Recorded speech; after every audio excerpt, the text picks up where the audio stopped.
Hello, all. I hope you guys are all well. This morning we had a blackout, but luckily it was only a couple hours. So I wanted to kind of go over the Every Student Succeeds Act, and kind of review sort of like the basic goals of the act, and are we doing that? A lot of my books are about making sure assessments are equitable, assignments are equitable, every student has access to everything. And so I just wanted your thoughts on this. So just reviewing it, just doing a quick Google review. The key goals of ESSA are to provide a fair, high quality education, specifically aiming to close achievement gaps for disadvantaged students.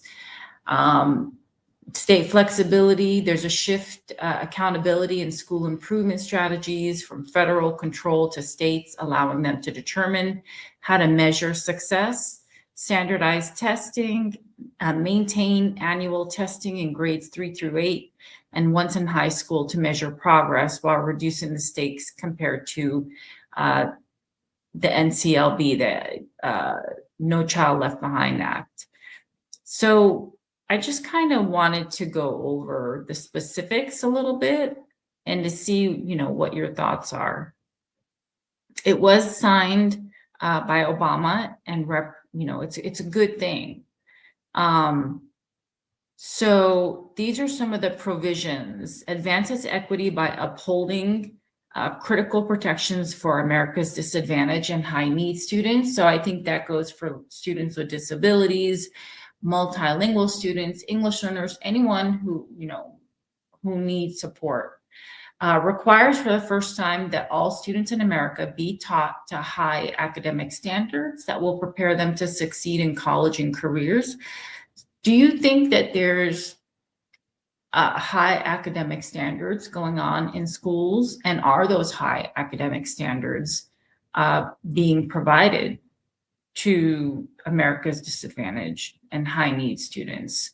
It ensures that vital information is provided to educators, families, students, and communities through annual statewide assessments that measure students' progress towards those high standards.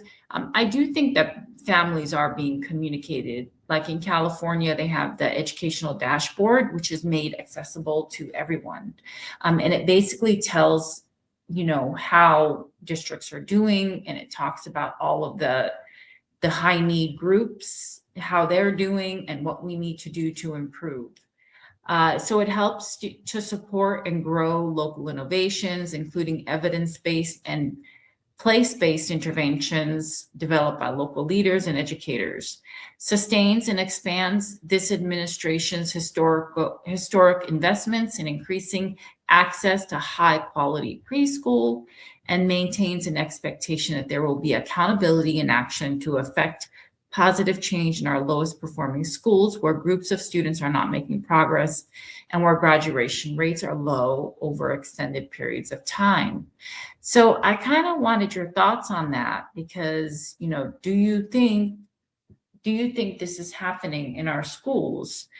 I think I've explained this to you, that when I first started teaching where I am, they put me with English learners as their teacher, and I had to survive.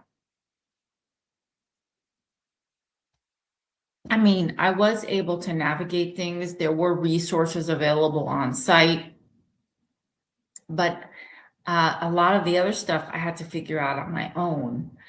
So I kind of, I had to go to conferences, I had to go to seminars, I had to do a lot of reading. So because I was with English learners for a while, I went ahead and made my PhD dissertation all about it, and it turned out great. I made it into a book, and I learned a lot. I learned that you really need to know your students. So for example, I will be teaching seniors next year, and I'm excited about that. And I was thinking, okay, these are kids that are already sort of done, right? They're just sort of on their path. And I got really excited, just a little overexcited. And I'm like, maybe I'll teach a novel. But then I kept thinking, well, that may be a little bit too much for them, because our students are they're very much excited about leaving. So we have a great curriculum, and in the curriculum, there's a lot of things you can do in there, project-based things that can make for that, whatever it is that we're reading at the time, for interesting projects. So I was going to do that. I decided that, basically, and they're going to be fun, and they're going to be accessible to all of my students. So what I do is when I'm teaching, I usually look at the students that are not turning in things, students that are always there and attentive, but they're not submitting assignments. I usually, try to ask them, well, what's going on, or try to figure it out, try to make things a little bit easier on them. And I think that's very important for our students. And I think that this is basically the theme of ESSA, or ESSA.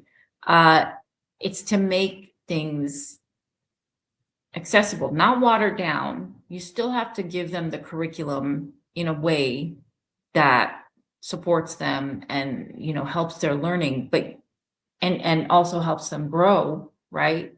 But not to overdo it with, pushing them too far, because they're seniors. I've been taught seniors for many, many years, and they're always their heads are in a lot of different things, activities, prom, and they're just, they're little beings, right? They're just sort of navigating whatever it is that they're navigating. And they get excited too, just like we get excited. So that is something that I am definitely going to, like, I'm going to sort of pull back on the novel thing, but focus more on the curriculum with my seniors next year, the textbook that we have and the workbooks that we have, and give them options. And I think that's important too, for our students, is, giving them access to learning, making it a little bit fun, making it a little bit interesting, and helping them succeed. I thrive, I pride myself on helping all students succeed, not allowing any student to get an F. Even D's are a little like, wait, if I'm not allowing students to get F's, then I'm definitely not going to allow them to get a D. But those are all things sort of that I am bubbling about, and then thinking about, that every child succeed, this act about helping students succeed. And so, I wanted to hear your thoughts on how your district does things, or if you're a parent, how the school that your student goes to, how they do business, how they help your child succeed, how they ensure that your child is prepared for the next level.